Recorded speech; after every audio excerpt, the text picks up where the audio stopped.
back in the day, we did a little segment called Indie Intel. That's right.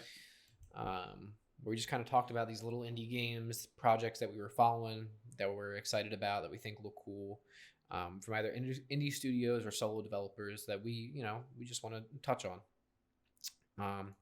And so I think we're going to keep doing that, at least for now.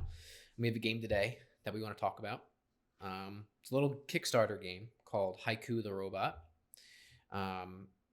And I'll turn it over to you, Brett, because you know a little more about it than I do. Yeah. So like Josh said, we just want to keep shouting out these indie games, and we want to give them the love they deserve. And we want people to know about them, especially if it's a Kickstarter. We want you guys to get your Kickstarter pledges in. That way it contributes to the main goal of the game, and they can get more of those stretch goals reached, right? So like Josh said, we're going to be talking about Haiku The Robot. I found this game. It's actually a Kickstarter project we love, which means it's like a featured project on Kickstarter's website. And it's like a Metroidvania type game that has like this ridiculous amount of charm in the art style. And it's being developed by one guy from Estonia. So he said he basically works a 9-to-5 job just like us. And in his spare time, he creates Haiku The Robot. And this is the first game he's ever made. And Josh, correct me if I'm wrong. I think he said in his Kickstarter video that he's only been coding for like a year. He said he didn't touch a line of code before we started this game. Okay. That's insane. Yeah. So this is like the first game he's ever coded and created. He has no background in coding until he started working on this project.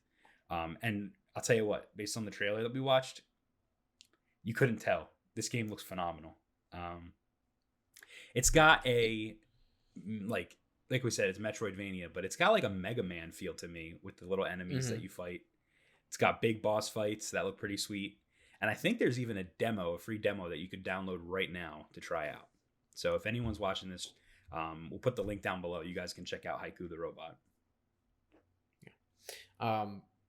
What stood out to me too, just from watching the trailer, was actually the sound design of just like all of the sound effects and things like that were happening. I don't know why. They sounded very good and very crisp. Yeah. And I guess I'm more so just curious if he found or royalty free sound stuff that he used, or if he actually Foleyed the sounds himself. That's a great question. The game is currently sitting at $31,000 on Kickstarter, and he only asked for $28,000. So he's way above what he asked for. And he's even doing stretch goals. Some of the stretch goals they reached were a Switch port. So the game's going to be on Windows, Mac, iOS, and Switch now, which is awesome. Spanish and Portuguese languages are being added to the game. So it's cool for anyone out there that speaks those languages. A boss rush mode was added. A hardcore mode was added. And if they get about $2,000 more, they're going to be adding an alternate ending to the game. So that's pretty sweet. Mm-hmm. And then at least on the graphic on the Kickstarter page, it looks like there's at least one more stretch goal that is a mystery. Yeah. But I feel like you probably will get to it at some point. Yeah, I mean, this project still has 4 days to go. I don't know.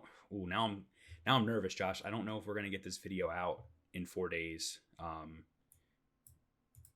for people to back this project, but I'm sure you could still contribute after the campaign's over. So please check out their page in the event this campaign is over by the time this video goes live. That mystery stretch goal could be console, like Xbox One or PlayStation 5 or Xbox Series X.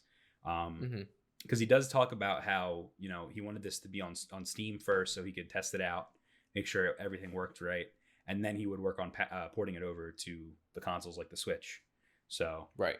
It costs a lot of money actually to port games over to and publish games on Xbox and PlayStation's infrastructure. It's not free. So you got to get like a dev license and all that, a publishing license or something. So he's a one-man team, and this game looks slick. So please check out Haiku The Robot. I know I'm going to be downloading the demo after we're done this podcast. I'm going to be trying it out. Hey, did you know this video is actually part of a larger podcast? Check out our latest episode of Hapticast by clicking here.